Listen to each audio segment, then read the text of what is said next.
Olá, gente. Meu nome é Andressa e juntamente com o Lucas Borges e o Lucas Queiroz, a gente vai conversar um pouquinho sobre pneumonia no pronto-socorro. No nosso seminário, a gente vai abordar sobre a definição, a epidemiologia, a etiologia, a fisiopatologia, a clínica da pneumonia, como dar o diagnóstico, quais exames complementares pedir, como avaliar a gravidade, quais os possíveis diagnósticos diferenciais, quando internar, qual os tratamentos que usualmente a gente usa e uma pequena atualização sobre o coronavírus, COVID. É, Primeiramente, né, tem um casinho que vai nortear a nossa apresentação e no fim a gente discute um pouco mais sobre ele. Vou ler. Uma senhora idosa de 70 anos de idade é transferida de uma casa de repouso para o serviço de emergência por apresentar febre e falta de ar. Segundo relata sua filha, a paciente está com tosse produtiva há 2 dias e hoje começou a sentir mais falta de ar e tornar-se torporosa e menos responsiva. Em relação ao HPP, a paciente é portadora de diabetes, hipertensão e dislipidemia. Nos sinais vitais, ela tem uma temperatura de 38,9 graus, uma frequência cardíaca de 104 batimentos por minuto, APA de 130 por 85, a frequência respiratória de 28 incursões por minuto e a saturação de O2 no ambiente 91, mais de 96 com catéter nasal de 3 litros por minuto. Ao exame, ela está respondendo lentamente às perguntas, a pele está ressecada e quente. A ausculta cardíaca está normal e a ausculta pulmonar tem roncos na base direita. De resto, não há urgência jugular, não tem edema de membros inferiores ou sensibilidade na panturrilha. E bem, antes de falar sobre esse caso, a gente vai conversar um pouco sobre pneumonia. E uma das partes, assim, para começar, importante é a definição. O que é pneumonia, né? Pneumonia é uma doença inflamatória aguda, em geral infecciosa, que compromete o parênquima pulmonar. A pneumonia ela pode ser comunitária ou hospitalar. No nosso seminário, a gente vai abordar principalmente a comunitária. E por que falar sobre pneumonia, né? Epidemiologicamente falando, a pneumonia é uma doença muito relevante. Ela é a quinta causa de morte entre adultos, excluindo as causas externas. Ela tem uma mortalidade muito variável, sendo de menos de 1% nos casos ambulatoriais e sendo de 12% nos pacientes que necessitam de internação, chegando a 40% nos pacientes que precisam de UTI. No Brasil, ela foi a segunda causa de internação em 2017, sendo responsável por quase 14% das internações. Estima-se que ocorra de 16 a 23 casos a cada 1.000 pessoas por ano, que é um número muito relevante, né? A taxa de incidência e mortalidade aumenta com a idade. Ou seja, os idosos eles têm mais pneumonia e morrem mais por pneumonia. E o agente etiológico mais frequentemente envolvido é o Streptococcus pneumoniae. Sobre a etiologia, falando assim mais especificamente, a maioria dos pacientes, quase 50% deles, não tem um agente etiológico identificado. Normalmente o tratamento, como vai ser abordado mais na frente, ele é pela, é, pelo os agentes etiológicos mais frequentes, ele é empírico. Mas os que são identificados, o Streptococcus pneumoniae é o agente mais frequente em todas as idades e em todas as faixas de risco. Mas não somente, né? Existem outras bactérias também bem envolvidas, como o Haemophilus influenza, o Moraxella catarrhalis, principalmente na pneumonia no idoso. Das bactérias atípicas, a gente tem o Mycoplasma pneumoniae, pode ter infecção por clamídia, e também podemos ter pneumonia por vírus, né? Pode ser pelos vírus respiratórios sincicial, pode ser por adenovírus, pode ser pelo coronavírus, como a gente está vivenciando atualmente. E na pneumonia hospitalar, o agente etiológico já é um pouco mais diferente. Normalmente, os agentes etiológicos envolvidos na pneumonia hospitalar são cepas gram-negativas de enterobactérias ou pseudomonas. E também podemos ter Staphylococcus aureus, geralmente resistentes à penicilina. E quando é que a gente suspeita que a gente pode estar diante de uma pneumonia por um bacilo gram-negativo ou por uma pseudomonas? Existem algumas coisas que fazem a gente pensar, a gente elencar a possibilidade. E aí eu coloquei aqui. Quando a gente pensa em bacilo gram-negativo, quando a gente vê um paciente que veio de uma casa de repouso, que tem uma doença cardiopulmonar de base, que tem outras comorbidades, ou então que fez uma terapia antimicrobiana de amplo aspecto recentemente. E quando suspeitar de pseudomonas, quando o paciente já tem uma doença pulmonar parenquimatosa prévia, quando ele fez uso de corticoide mais de 10 miligramas durante bastante tempo, quando ele também fez uso de antibiótico de amplo aspecto por mais de 7 dias no último mês, quando ele está neutropênico ou então imunossupresso, né? Ou quando ele foi internado nos últimos 7 dias. A gente também tem algumas outras coisas para pensar, né? Quando o paciente tem DPOC, por exemplo, ou quando ele é tabagista, um germe específico que a gente pode suspeitar é o Haemophilus influenza. Quando o paciente tem mais de 65 anos, usa beta-lactame, usou, né, nos últimos 3 meses, ou então é alcoólatra, a gente já pode ficar um pouco mais, já pode suspeitar um pouco mais de um pneumococo resistente. E quando o paciente ele é alcoólatra, quando ele tem uma doença neurológica de base, quando ele tem um rebaixamento do nível de consciência, os dentes em péssimo estado, a gente também pode pensar em anaeróbicos. Então, aqui tem uma tabelinha onde ela tem o fator de risco, né, como eu falei anteriormente, e qual germe específico a gente pode pensar. Então, ele faz um resumão de tudo que eu já disse antes. Então, fala sobre alcoolismo, tabagismo, sobre dentes, casos de repouso, doenças pulmonares prévias e o uso de antibiótico. E sobre a fisiopatologia, quando é que a gente pode ter pneumonia? Em 2 casos, basicamente. Quando os nossos mecanismos de defesa estão deficientes, como, por exemplo, quando a gente tem o nosso reflexo de tosse supresso, que é um mecanismo de defesa, quando a gente tem um dano ao aparato mucociliar, como no caso dos pacientes que têm fibrose cística, por exemplo, quando a gente está com o pulmão congesto já por outra razão, ou quando a gente tem um acúmulo de secreção. Ou uma outra forma, outro mecanismo da gente ter uma pneumonia, é quando a resistência geral do paciente está reduzida, como, por exemplo, doenças crônicas, uma deficiência imunológica, o uso de imunossupressores. E aí, lembrando lá da patologia, das 3, a pneumonia bacteriana, normalmente, ela se divide em 2 grandes grupos, que é a broncopneumonia e a pneumonia lobar. E a broncopneumonia, ela consiste basicamente numa pneumonia com áreas de consolidações esparsas, que acometem vários lobos, bilateral e geral basal.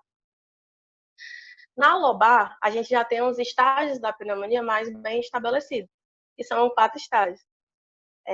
O primeiro estágio é a congestão, onde o pulmão ele fica cheio de líquido, pobre em neutrófilos, mas ainda rico em bactérias. O segundo estágio é a hepatização vermelha, onde a gente tem um exudato rico em hemácias, rico em neutrófilo e em fibrina. A terceira é a hepatização cinzenta, onde a gente já tem uma desintegração das hemácias, mas tem uma persistência da fibrina. E a quarta fase e última fase da fisiopatologia da pneumonia é a resolução, onde a gente tem a digestão enzimática do exudato que ficou consolidado. E agora, que vai dar continuidade com a clínica, é o Lucas Queiroz. Oi, gente, tudo bom? Aqui é o Lucas Queiroz. Como a Andressa disse, eu vou estar continuando aqui, começando pela clínica, né? Bom, então, a primeira coisa que a gente tem que ter na cabeça é que pneumonia é um quadro infeccioso que pode ser de início agudo ou subagudo, certo? E como todo quadro infeccioso, dependendo do grau de infecção, pode ter sinais sistêmicos. Então, o primeiro sinal que a gente vai estar buscando na clínica desse paciente vai estar sendo febre, certo? Então, febre vai ser um sinal que, se eu não me engano, os artigos estão 82%, que aparece na maioria dos pacientes. Como é uma infecção sistêmica que está cometendo vias aéreas inferiores, a gente vai ter muito sintoma da tosse, certo? É o segundo sintoma mais presente. Esse sintoma não foi avaliado quanto à expectoração quantitativamente, mas pode estar presente ou não uma expectoração, certo? Essa expectoração pode ser esverdeada. Em alguns casos, pode ser até sanguinolenta, né? Que seria escarros hemoptóricos. E, por fim, a gente teria a dispneia. Vai afetar de uma forma tão grande as vias aéreas inferiores, os pulmões, que você vai pode ter a falta de ar, certo? A gente também, claro, que vai ter outros sintomas, que seria a dor torácica, geralmente do tipo pleurítica, mialgia, escarros hemoptóricos, anorexia e fadiga, certo? Um caso muito específico são os idosos, certo? São um grupo de pacientes que é muito prevalente a pneumonia neles, certo? E que não necessariamente eles vão apresentar todos esses sintomas bonitinhos. Geralmente o paciente idoso pode não ter febre, certo? Não necessariamente vai ter tosse, não necessariamente ele vai ter dispneia, ou seja, ele não vai apresentar essa tríadezinha clássica que a gente pode ter, certo? Então a gente tem que ficar de olho, ou seja, pode ser que esses idosos apresentem somente com desorientação, mudança da capacidade funcional, ou uma simples descompensação das doenças prévias que nem está escrito aí, certo? Ou seja, quando você vê um idoso que está com sinais vitais possivelmente alterados, a gente tem que abrir o olho e abrir a nossa gama de possíveis diagnósticos para eles, tá certo? Basicamente, o que a gente vai achar no exame físico, como eu disse, febre, ou seja, uma temperatura maior que 37 graus, 0,8, né? Frequência respiratória acima de 25. Lembrar que acima de 30 a gente começa a entrar em critérios de gravidade, que vão ser falados mais à frente. Um ataque cardíaco, se é uma frequência cardíaca acima de 100. Pode ser que o paciente se apresente com hipotensão, certo? Não necessariamente vai estar presente, mas pode ser. E na ausculta pulmonar, geralmente vamos ter um muro vesicular universal diminuído, crepitações, e sopro tubário, que é algo um pouco mais raro, certo? Como vocês podem ver, essa primeira parte, a gente vai ter dois grandes conceitos, que seriam sinais vitais, que vão estar alterados, certo? E um achado muito específico no nosso exame físico, que seria a consolidação, que vai criar todos esses achados no exame físico. Como é que se dá esse diagnóstico, certo? Então, primeiramente, a gente tem que suspeitar, tem que ter um quadro clínico que lembre você, que alerte você, lembrando daquela tríade clássica, e lembrando que os idosos não necessariamente vão apresentar aquela tríade, certo? A gente vai precisar ter um exame físico compatível, que a gente imaginou na clínica, ou que a gente achou na clínica, na anamnese, certo? E, por fim, a maioria dos consensos diz que a gente tem que fazer um raio-x de tórax, um exame de imagem, certo? A gente diz, então, que o raio-x de tórax aqui é de rotina, e geralmente tem que ser feito em duas incidências, que é PA e perfil, certo? Aqui vai estar um raio-x, a minha esquerda, a esquerda de quem está vendo o vídeo, vai ser o de PA e a direita, perfil, tá certo? Aqui, esse sinal do círculo vermelho, a gente vai estar encontrando consolidação, tá certo? Aqui eu coloquei outros exames de imagem que também funcionam muito bem para poder dar o diagnóstico, mas que não são usados tão bem assim, certo? TC de tórax, que seria mais sensível do que o raio-x. E é muito bom quando você tem um paciente que é obeso, ou imunossuprimido, ou que você está suspeitando de uma infecção fúngica. E eu coloquei o ultrassom, certo? Que eu queria falar um pouquinho a mais dele, porque está sendo muito, muito utilizado nas emergências, certo? E que pode ajudar a gente em vários casos e tem uma especificidade, uma sensibilidade muito alta se comparado com o raio-x, às vezes até maior, dependendo de quem está operando esse aparelho, certo? Porque o ultrassom, ele é dependente, operador dependente, certo? A gente chama o ultrassom de pulmão de lung ultrasound, que é esse LUS, certo? E geralmente o que a gente vai achar? A gente vai achar consolidações, um padrão intersticial focal, lesões subpleurais e anormalidades na linha pleural, certo? A gente utiliza geralmente o protocolo Blue, que é esse Bedside Lung Ultrasonography in Emergency. E aqui eu vou trazer algumas imagens para vocês, tá certo? Isso aqui é a imagem de linhas A no pulmão. Aqui você vê pela setinha azul a pleura e pelas setinhas pretas as costelas, tá certo? E você vê linhas mais brancas, que seriam as linhas A, que quer dizer que tem um pulmão aerado. Nessa segunda imagem de baixo, a gente está vendo linhas B, tá certo? Que são essas linhas verticais aí. No caso, a gente tem mais de duas linhas B. Tem várias linhas B, se não me engano, tem 5, contando aí. E isso já quer dizer que é um pulmão mais congesto, que tem um padrão que tem alguma coisa dentro dos nossos alvéolos. Geralmente, líquido, congestão pulmonar, nesse caso. E aí, pode ser, a junção desses achados pode demonstrar o que a gente chama de perfil AB. Quer dizer o quê? E quando a gente olha um tórax do paciente, um hemitórax do paciente, a gente vai encontrar linhas A, um pulmão muito bem areado, que está normal. E quando a gente olha um outro hemitórax dele, a gente vai achar um pulmão com perfil mais B, Então, esse paciente tem dois perfis, o perfil A no hemitórax e o perfil B no outro. E isso é sugestivo de pneumonia, tá certo? Outros achados sugestivos são o sinal do tissue-like e os broncogramas, certo? Que caracterizam o perfil C. Aqui, mostrando para vocês, não sei se vocês conseguem ver meu mouse, mas acho que não. Aqui onde ele está apontando, está escrito pneumonia. A gente vê que tem o sinal do tissue-like, que parece um parênquima tipo do fígado, ou então do baço, certo? E aqui embaixo a gente vê tipo, os broncogramas, que são essas áreas mais esbranquiçadas, que parecem em árvore em brotamento, sabe? Está crescendo assim, fazendo vários galhos de árvore. E isso representa broncogramas, geralmente, que são mais específicos de uma consolidação, certo? A outra imagem aqui são broncogramas fluidos, que eles chamam, certo? E dependendo da idade da pessoa, você vai encontrar mais um ou outro. Essa presença de sinal do tissue-like broncogramas a gente chama de perfil C, tá certo? Eu tô falando assim por cima, porque eu não quero que vocês pensem em especializar tudo em ultrassom, mas que vocês tenham uma noção dos achados, porque pode ser que isso ajude vocês, né, no manejando o paciente. Como eu disse, isso caracteriza o perfil C. E aqui está um resumo do protocolo Blue, certo? Aqui, deslizamento pleural é para dizer se o paciente está ou não respirando, ou seja, se ele não tem nenhum pneumotórax, tá certo? E a partir da presença ou não do deslizamento pleural, a gente vai pensar em certas etiologias.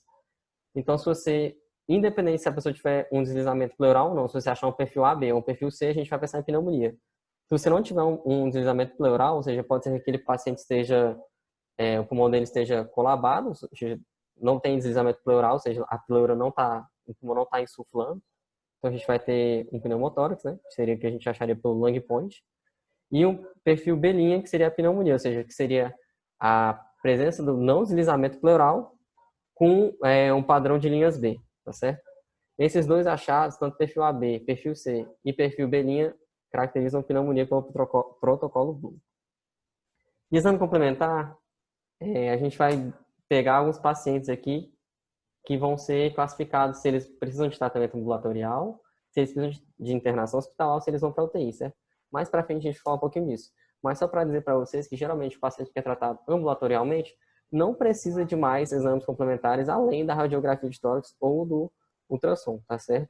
Caso o paciente seja necessário, seja internado, a gente já vai entrar com outros exames, como hemograma, ureia, creatinina, sódio, potássio, glicemia, sempre ver a saturação de oxigênio desses pacientes, tá certo? E caso o paciente tenha um desconforto respiratório presente, ou seja, uma saturação baixa, com um sinal de dispneia, né? A gente vai tender a fazer uma gasometria arterial, certo? E pacientes mais graves, ou seja, que tem um score alto de gravidade, que a gente vai ver mais na frente, eles podem, além dos exames pré-citados, eles podem precisar de lactato, função hepática e coagulograma, certo? Além de exames complementares, a gente vai ter que buscar a etiologia do agente que está causando a pneumonia, porque dependendo da etiologia, a gente vai ter aumento de gravidade, vai saber se ele vai ser uma infecção que a gente tem que ficar mais atento, certo? Sobretudo quando a Andressa falou de fatores, se é um idoso que vem, por exemplo,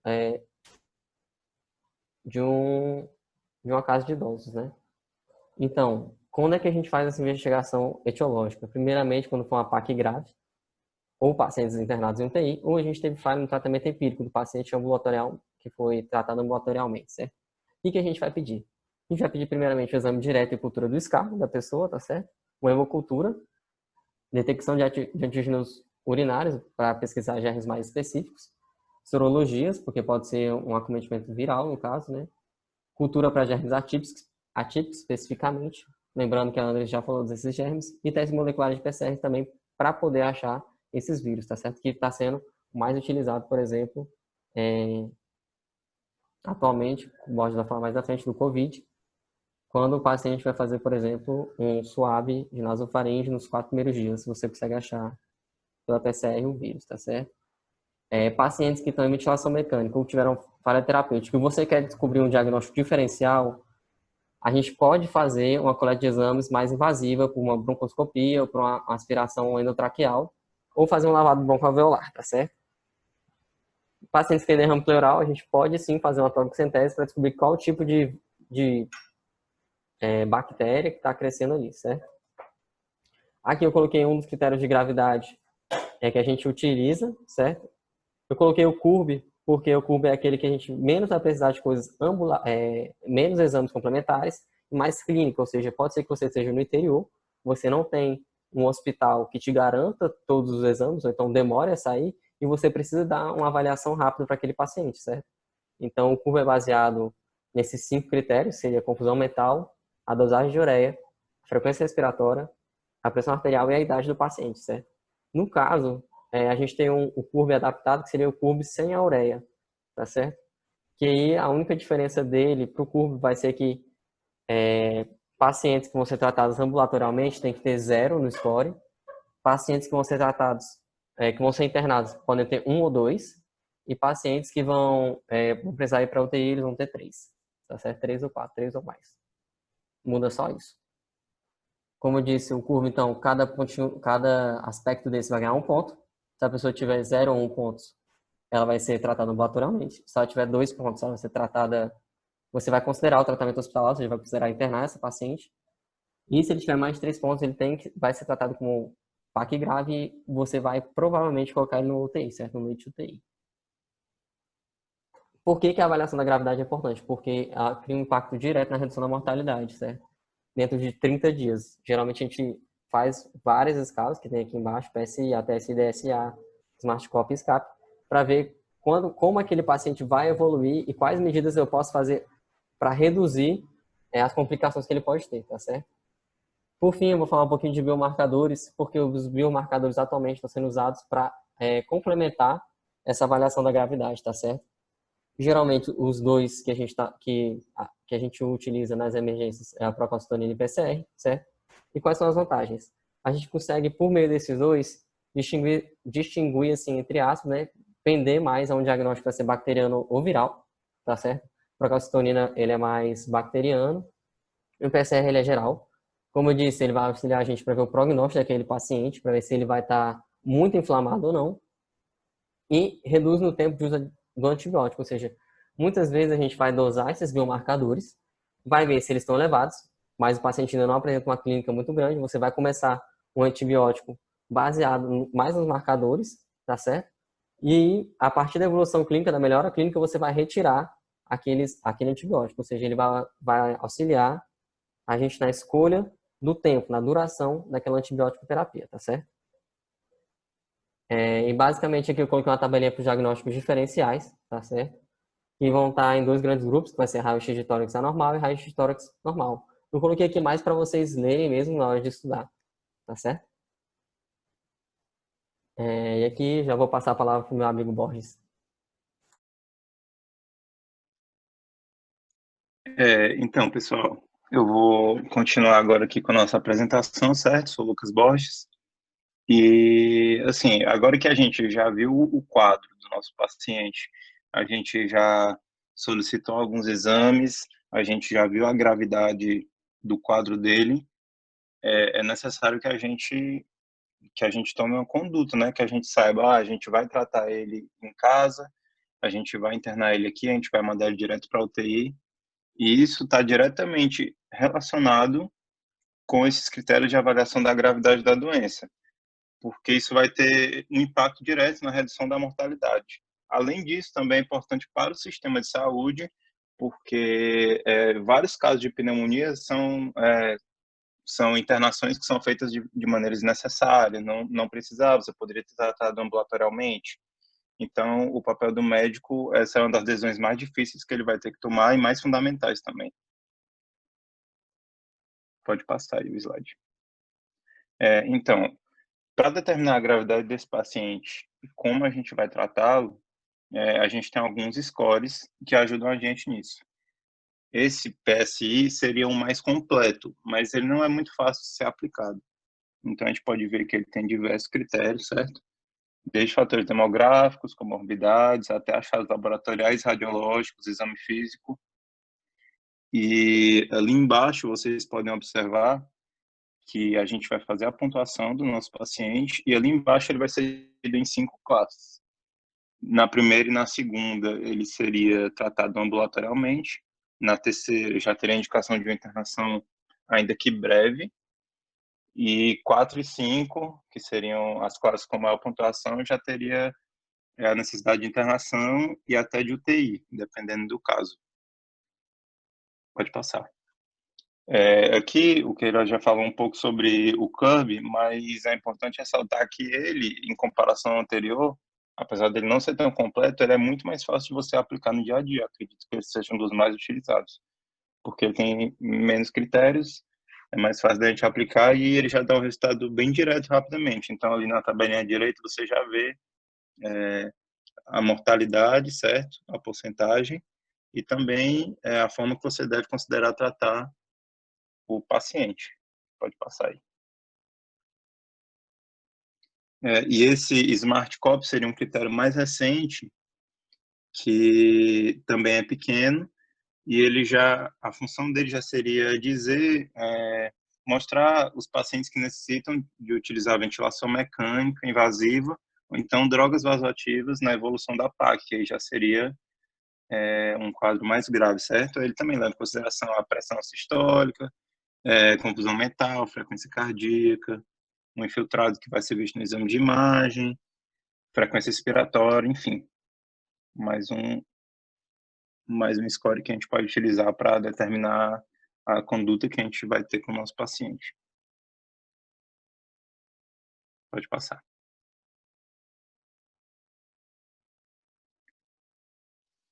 Então, a partir do momento que a gente decide que a gente tem que internar o paciente, existe também esse outro critério de Ewing, que aqui no Brasil é recomendada a utilização dele para saber se a gente vai interná-lo uma internação hospitalar ou se ele vai direto para a UTI, certo? Então, ele vai ter os critérios maiores, que seriam choque séptico e necessidade de ventilação mecânica. Qualquer desses dois critérios maiores já evidenciam a necessidade de internação na UTI, certo? E também os critérios menores, que seriam envolvimento de 2 ou mais óbitos, certo? PA sistólica menor que 90, e ali o PO2 sobre FO2 menor que 250. Dois critérios menores, um critério maior, indicaria também a necessidade de internação na UTI, e esse critério é muito utilizado aqui no Brasil. Pode passar. Então, agora, em relação ao tratamento, primeiro é importante falar que o tratamento é empírico, e é importante que a gente inicie a antibiótico terapia o mais rápido possível, porque os estudos mostram que a antibiótico terapia iniciada em até 4 horas no pronto-socorro, ele já vai diminuir bastante a taxa de mortalidade dos pacientes. Então, é importante que a gente saiba tomar essa decisão rapidamente para já iniciar o tratamento e melhorar o prognóstico do paciente, certo? Inicialmente, a gente deveria usar esses critérios que estão aí no slide, certo? Os pacientes ambulatoriais, eles seriam tratados com monoterapia, ou com beta-lactâmico, ou com macrolídeo. Claro, sem comorbidades, ou sem de antibiótico, ou outros fatores de risco. O tratamento para pacientes internados nas enfermarias já seria uma combinação entre o beta-lactâmico e o macrolídeo, ou a quinolona isoladamente. E para os pacientes internados na UTI, já deve ser iniciado da forma mais rápida possível essa associação entre o beta-lactâmico e o macrolídeo, ambos, obviamente, por via endovenosa. Pode passar.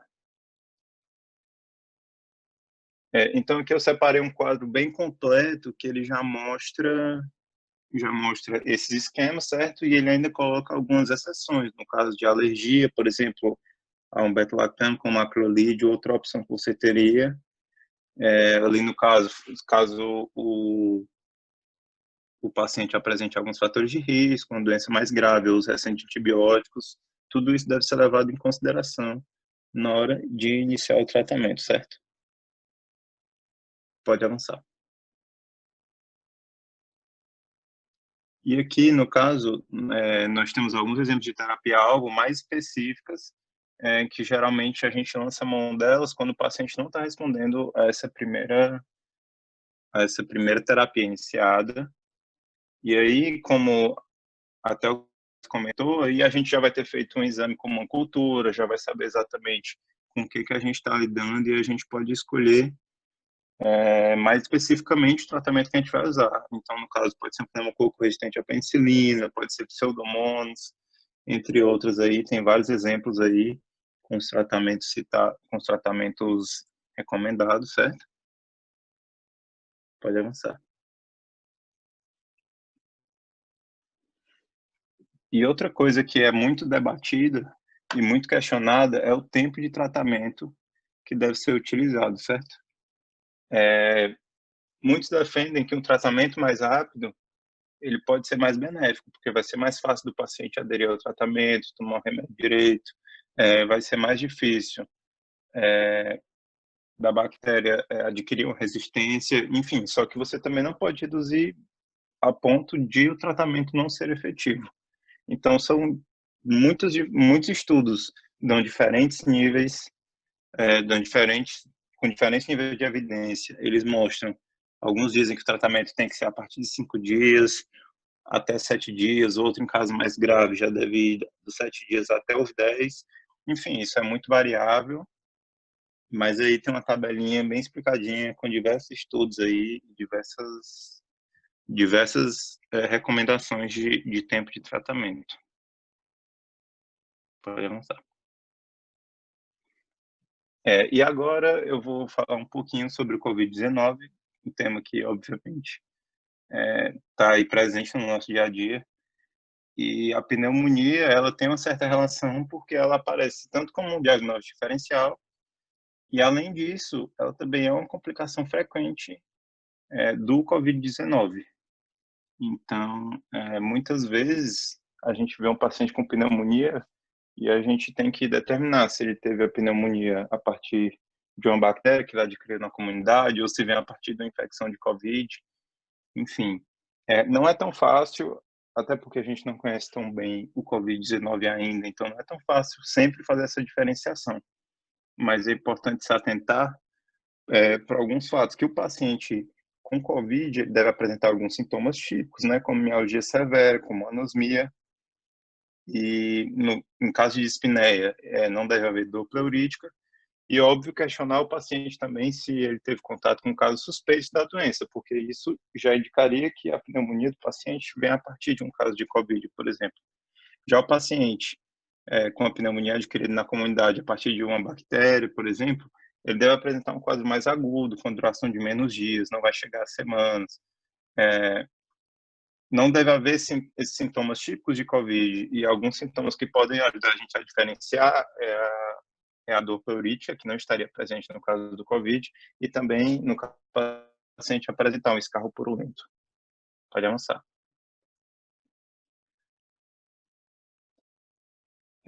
Aqui no caso, eu trouxe também uma imagem de uma tomografia, que é um exame que está sendo bastante utilizado ultimamente para fazer os diagnósticos dos pacientes, certo?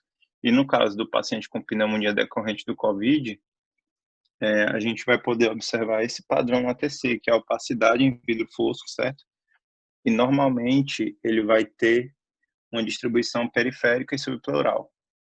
A maioria dos casos tem envolvimento de múltiplos lobos do pulmão, e as áreas afetadas também devem possuir consolidações focais, certo?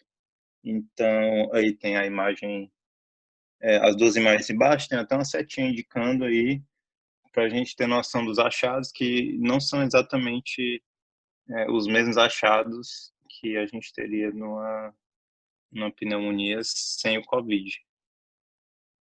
Pronto, pode avançar.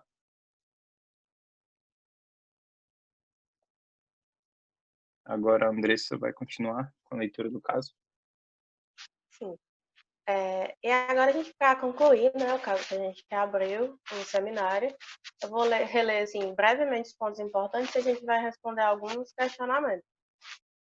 Uma senhora, como disse, 70 anos de idade, transferida de uma casa de repouso, que está apresentando febre e falta de ar. Segundo a filha, ela está com tosse produtiva há 2 dias, está sentindo mais falta de ar e está se tornando cada vez mais torporosa e menos responsiva. E a HPP, como a gente disse, né, tem diabetes, hipertensão e lipidemia. A temperatura está 38,9 graus, está um pouco taquicárdica, né, 104 batimentos por minuto, a pressão de 130 por 85 e a frequência respiratória de 28. Saturando 91 no ambiente e 96 com catéter nasal. Está respondendo lentamente as perguntas e está com os roncos na base do pulmão direito. Pode passar. Qual é o possível diagnóstico que a gente tem, né, nesse caso? Provavelmente a gente está diante de uma paciente com pneumonia, provavelmente bacteriana. E quais são os passos iniciais para que a gente possa conduzir essa paciente? Os passos iniciais já foram até abordados, né, no próprio caso. Então, foi a anamnese, o exame físico que foi realizado. A gente pode usar uma dessas escalas que a gente conversou para avaliar a gravidade e saber se deve ou não internar o paciente. No caso, aqui a gente fez o CURB 65 e deu 2 pontos. Mas quais são assim, os passo a passo que a gente deve fazer? Faz a anamnese, faz o exame físico, avalia a gravidade, faz a confirmação diagnóstica com algum exame de imagem, solicita exames complementares até para complementar a avaliação de gravidade e decide se interna ou não interna. E inicia a antibiótico terapia o mais precoce possível. E sobre os agentes causadores de pneumonia adquiridos na comunidade mais comum, como a gente falou antes, o mais frequente é o Streptococcus pneumoniae, o Haemophilus influenza, as bactérias atípicas, como a clamídia, o micoplasma, a legionela e os vírus. No caso da nossa paciente, por ela ser uma idosa, residente de uma casa de repouso, um agente etiológico provável, possível, são bactérias gram-negativas e os anaeróbios. Quais são os exames complementares que são bem importantes nesse contexto? Como o Queiroz já disse, a gente deve solicitar um hemograma, uma ureia, creatinina, sódio, potássio, glicemia, função hepática, lactato arterial, o coagulograma, um PCR, a gente pode pedir aqueles marcadores que ele falou, como a procalcitonina e, fundamental, né, a gasometria arterial. Também, antes de entrar com antibiótico terapia, em alguns casos, né, tem que ser feita a hemocultura ou mais a amostra direta e a cultura dos carros, mais a cultura de atípicos. E quais são as possíveis complicações desse caso? A gente pode ter uma formação de abscesso, o paciente pode ter empiemas, ou pode chegar, inclusive, a sepse, que é uma condição que bota bastante em risco a vida do paciente. E de uma forma sucinta, né? Como é que deve ser conduzido os casos de pneumonia hospitalares e aquelas associadas à ventilação mecânica? A conduta inicial ela é bem parecida com o que a gente já tinha conversado anteriormente, mas digamos que a gente fez tudo aquilo e percebe que o paciente está com uma pneumonia que já não é mais comunitária, hospitalar ou associada à ventilação mecânica, deve ser refeita as coletas para identificar o patógeno, é muito importante, e escalonar a antibiótico terapia para os agentes etiológicos mais possíveis, assim, mais prováveis. E uma boa forma da gente saber quais são os agentes etiológicos mais prováveis é conhecer qual é a flora, quais são os agentes etiológicos mais frequentes na nossa unidade. E é por isso que todo hospital, né, tem uma comissão de infecção hospitalar. Então, normalmente tem um gráfico, uma tabela onde diz quais são os mais frequentes. Então, você tenta o tratamento empírico e quando sai o resultado das suas amostras, dos seus exames, e você identifica o patógeno, você escalona um antibiótico. Ou desescalona. E quais os tratamentos antibióticos preconizados? Como o Borges disse, varia, né? Se for num paciente ambulatorial, seria normalmente uma monoterapia com beta-lactâmico ou macrolídeos, se não tiver nenhuma outra comorbidade. Nos pacientes internados, a gente já inicialmente faria uma combinação entre beta-lactâmico e macrolídeo ou uma quinolona respiratória isolada. E já nos pacientes da UTI, faria a associação de beta-lactâmico e macrolídeo, ambos por via endovenosa. Acho que foi isso. Se alguém tiver alguma dúvida, pode mandar para a gente por e-mail, pelo grupo lá do módulo de urgência. Essas que foram as referências que a gente usou para fazer o seminário. E obrigada!